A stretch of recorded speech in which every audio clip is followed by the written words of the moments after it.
Janasena party క్రియాశీలక సభ్యత్వం కార్యక్రమంలో భాగంగా తెనాలి మండలంలో హాఫ్పేట, కాజీపేట, కొల్కలూరు గ్రామాల్లో పర్యటిస్తూ ఉన్నాం.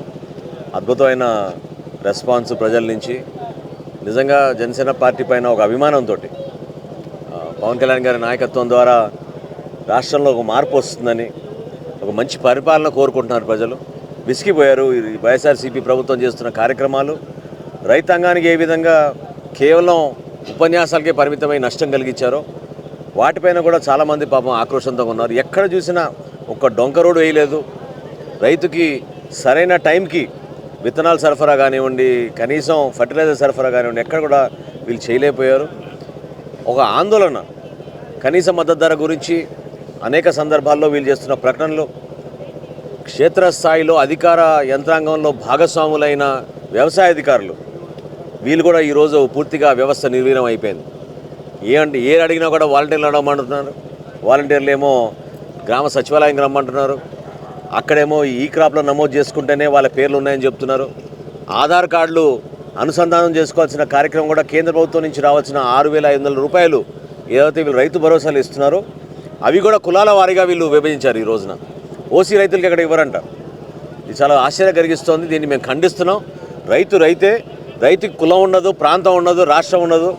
కష్టపడి భారతదేశంలో ప్రతి ఒక్కరికి మేలు చేయాలనే ఉద్దేశంతో రైతులు నిలబడతారు తప్ప ఇటువంటి కార్యక్రమాలు ఈ జగన్మోహన్ రెడ్డి గారి ప్రభుత్వం విరమించుకోవాలి. అందరినీ సమానంగా చూడాలి, అందరినీ ప్రోత్సహించాలని మనస్ఫూర్తిగా మేము ఈ గ్రామాల్లో పర్యటిస్తున్నప్పుడు రైతులందరూ కూడా కోరారు. అదేవిధంగా పెన్షన్ల గురించి ఎంతో ఆవేదనతోటి గ్రామాల్లో కూడా పాపం వాళ్ళు బాధపడుతూ చెప్పుకుంటూ వచ్చారు. రేషన్ కార్డులు తీసేశారు, పెన్షన్లు తీసేశారు. రావాల్సిన పెన్షన్లు 9 నెలలు 8 నెలలు ఆలస్యంగా వస్తున్నాయి. కరెంటు బిల్లుల గురించి చూస్తుంటే వాళ్ళకే ఆశ్చర్యం కలిగిస్తోంది. నిజంగానే ఈ విధంగా ఈ ప్రభుత్వం చేస్తుందని. ఈరోజు మరి ముఖ్యమంత్రి గారు ఇంటింటికి తిరిగి స్టిక్కర్లు అంటించి మన ఫోన్ల పైన కూడా స్టిక్కర్లు పెడితే ప్రజలు మర్చిపోరు అనుకుంటున్నాడు ఆయన జగన్మోహన్ రెడ్డి గారిని. ప్రజలు సిద్ధంగా ఉన్నారు. ఎప్పుడు తొందరగా ఎలక్షన్లు పెడితే ఇంటికి పంపిద్దాం వీళ్ళని ఒక కంకణం కట్టుకుని ఎదురు చూస్తున్నారు. అందుకనే నేను కూడా అసలు నాకు అర్థం కావడంలే, మంత్రులు ఎందుకు ఉలికి పడుతున్నారు. ముఖ్యమంత్రి గారికి నేను ఇచ్చిన సలహా జనసేన పార్టీ నుంచి, ముందుగా మీ మంత్రులకి ఎమ్మెల్యేలకి పచ్చబోట్లు వేయించండి, మీరు స్టిక్కర్లు కాదని చెప్తే మరి మంత్రులు ఎందుకు ఉలికి పడుతున్నారో తెలియదు.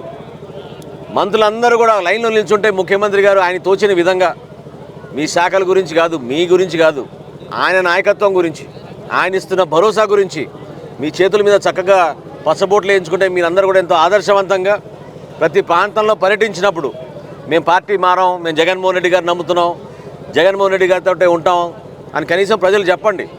మీ వైఎస్ఆర్సీపీ పార్టీ నాయకులు ఎమ్మెల్యేలే మారిపోతున్నారు ఈ రోజున పార్టీ వదిలేసి. ప్రజలను ఎందుకు ఇబ్బంది పెడుతున్నారు మీరు? వాళ్ళ ఇంటిపైన ఎందుకు స్టిక్కర్లు పెడుతున్నారు?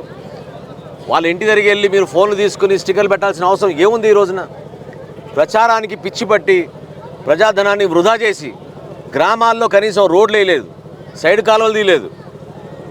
ఇక్కడ కనీసం ఆరోగ్యం గురించి ఆలోచించిన నాదులు లేరు. వీటన్నిటినీ మర్చిపోయి కేవలం వచ్చే ఎన్నికల్లో మరింకోసారి ప్రజల్ని మోసం చేయాలి, గెలిపించుకోవాలన్న ఉద్దేశంతో జగన్మోహన్ రెడ్డి గారు ఈ కార్యక్రమాలు చేస్తున్నారు. అదేవిధంగా నా రిక్వెస్ట్ ఏంటంటే, మంత్రులు దయచేసి మీరు ఆందోళన చెందాల్సిన అవసరం లేదు. మీ నిజాయితీ ఏంటో, మీ శాఖలపైన మీకు ఎటువంటి పట్టుందో దాని గురించి మీరు మాట్లాడడం తప్ప రాజకీయ విమర్శలకి మీరు సమయం వెచ్చిస్తే బాగుండదు. మధ్యాహ్నం ఎక్కడో రాంబాబు గారు మాట్లాడుతూ ఉన్నారు ఈ పచ్చబొట్ల గురించి. ఆయనకి ఎందుకు అలజడి వచ్చిందో నాకు తెలియదు. సత్తెనపల్లిలో ఏం జరుగుతుందో దాని గురించి వివరించమనండి.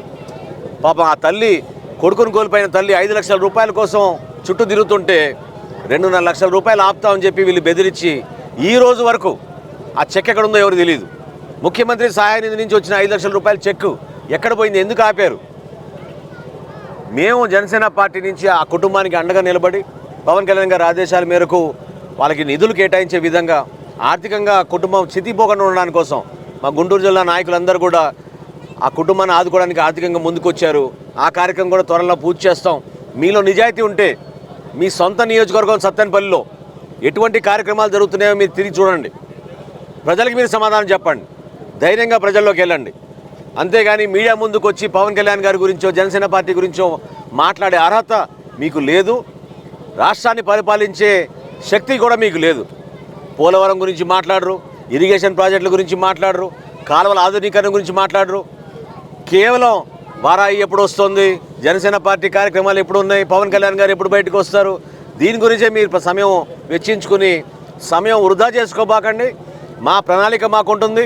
పవన్ కళ్యాణ్ గారు వ్యూహాల ప్రకారంగా జనసేన పార్టీ దూసుకుంటూ ప్రజల్లోకి ముందుకెళ్తుందని ఈ సందర్భంగా తెలుపుకుంటున్నాను.